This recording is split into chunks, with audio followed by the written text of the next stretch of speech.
Important clash from the final round of the Chennai Grandmasters 2023. We have Pentala Harikrishna with the white pieces taking on Gukesh. A handshake.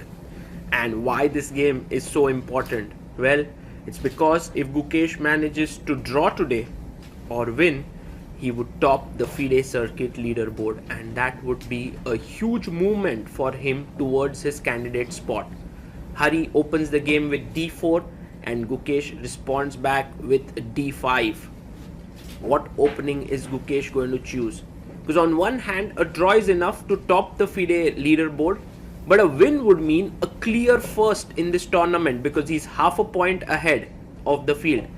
And he takes the pawn on c4. It's the queen's gambit accepted. So Gukesh is trying to be quite solid out of the opening, keeping the draw in hand. In the background, you can see Arjun Erigaisi playing, and if Arjun manages to win today, then he catches up with Gukesh if he draws. And Hari, on the other hand, would be looking to beat Gukesh to get the first spot in the tournament as well. E3 played. Now this is a positional way to play this opening. Hari Krishna would want to use his bishop and pick up the pawn. Pawn comes up to e6, and now Hari can simply snatch the pawn on c4, and that is what he does.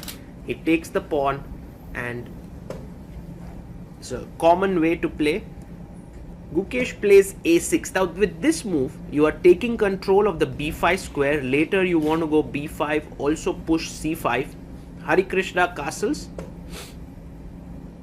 and I think it's time to strike in the center with the move c5. Yes, that's the way in which black plays here, and Hari now decides to take on c5. This opening is very poisonous.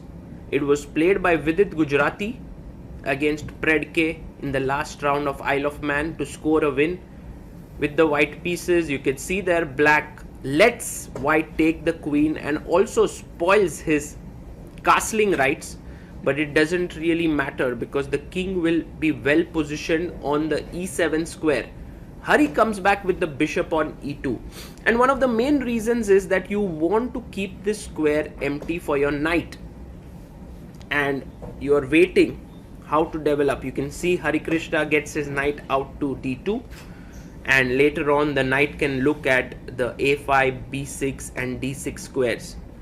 One of the bishop d7, he wants to put his bishop on b5 and trade it off.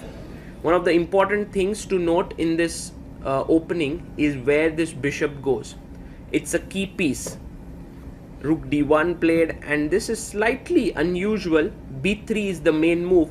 Rook d1 has been played, and Gukesh, after quite some thought, nearly 17 minutes, plays rook c8. Why do I say this bishop is important? Because it is covering this weakened dark squares in the position, and if it moves away, let's say from this diagonal, then suddenly the bishop comes and gives a check. So Gukesh has to play carefully there, and he puts his bishop to b5. This is a good square that he's found. And now if you take here, then pawn takes would activate the rook down the a file, and that's the reason why Hari Krishna blocks it with knight to c4. Now the knight jumps to d7. It's a good square. The knight is looking at the b6 square, controlling it. Bishop comes up to b2, and the bishop is on this wonderful long diagonal. So white has a small edge out of the opening, but nothing particularly spectacular. And knight b6 played here by Gukesh. He is hoping that after takes, he takes back with the bishop, and then more pieces get traded. Hari Krishna brings his other knight to the center of the board. An excellent move here, and Gukesh now has to decide how to meet it. He takes the knight on c4. You can take with the pawn, but then it becomes isolated and the bishop can come to a4 and attack the rook. So it's important to take back with the knight, and that is exactly what Hari does. He takes on c4 with the knight, once again keeping an eye on these squares. Gukesh has to be careful. These are the most difficult positions in such games. Wow, he takes on c4 and gives Hari Krishna the bishop pair. That's a very bold decision. Why are such positions the toughest? Because nothing out of the ordinary is happening, but at the same time your opponent has this nagging edge which is very difficult to vanquish. So Hari Krishna is a master of such small advantages. Now g6 was played by Gukesh so that he can move the knight and the pawn is no longer hanging, and look at this move by Hari. He wants to pop out his bishop on f3 and attack the b7 pawn. That's his idea. The knight comes to d7, improving itself, and here the rook moves to the open file on c1. White's position is a picture of coordination. If you see, black goes bishop d6, and this is a smart idea by Gukesh. He's like, let's trade off a few pieces if we can. And so Hari goes f4, and maybe what Hari wanted is to stop a piece from coming to e5, but on the other hand he anyway wants to expand on the king side, and he so does that. Rook takes rook played by Gukesh, and now Hari Krishna takes back. He has the open file, he has the bishop pair, he's expanded on the king side. This all looks very promising. a5, what a nice move by Gukesh. He wants to play a4 and create counterplay on the queen side.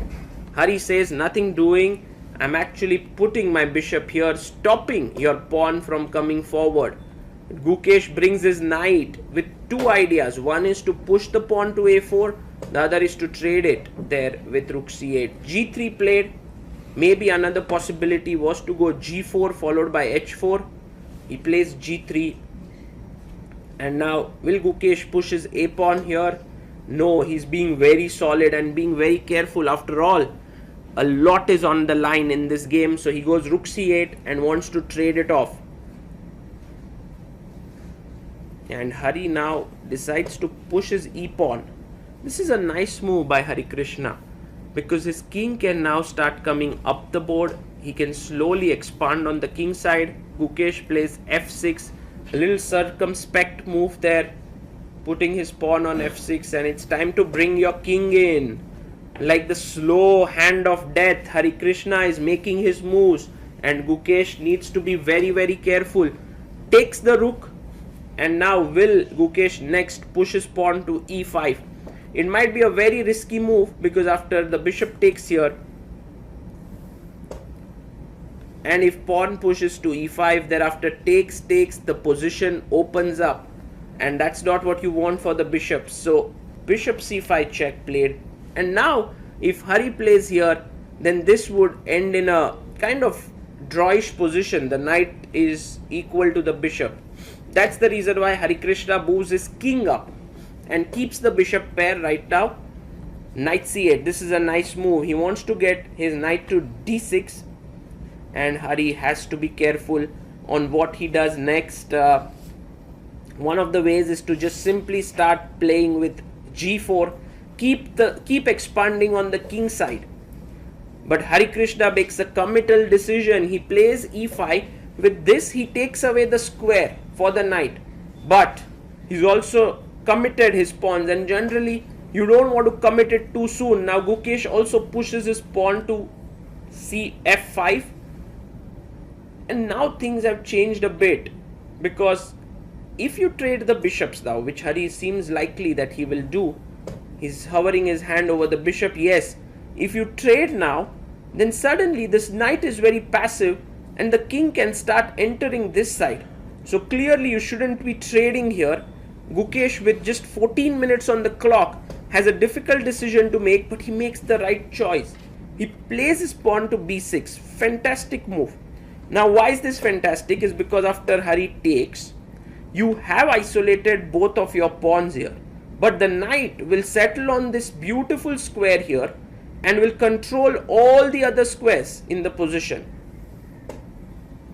Hari puts his king on e3, and now the knight goes to the center, to the side of the board, but controlling the central squares, and the pawns and the knight work in beautiful unison to stop white from entering the camp.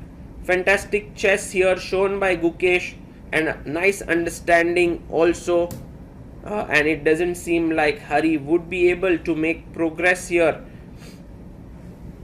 And with this, I think Gukesh. Ooh, Hari Krishna has agreed to a draw. Gukesh did offer a draw, and the players have agreed with this. Gukesh takes the first place in the tournament, and also he manages to top the FIDE circuit leaderboard, moving to 87 points, which is an important moment for him. In Chennai, Gukesh has played fantastic chess at the Olympiad as well as at this tournament. It seems like whenever tournaments happen on his home ground, he's able to rise up to the occasion and show the best chess that he plays. The arbiter wants them to not analyze at the table because behind you see Arjun and Sanan are still playing their game and they do not want to be disturbed there. But what a fight this was. Although a very positional game and a queenless middle game, yet you can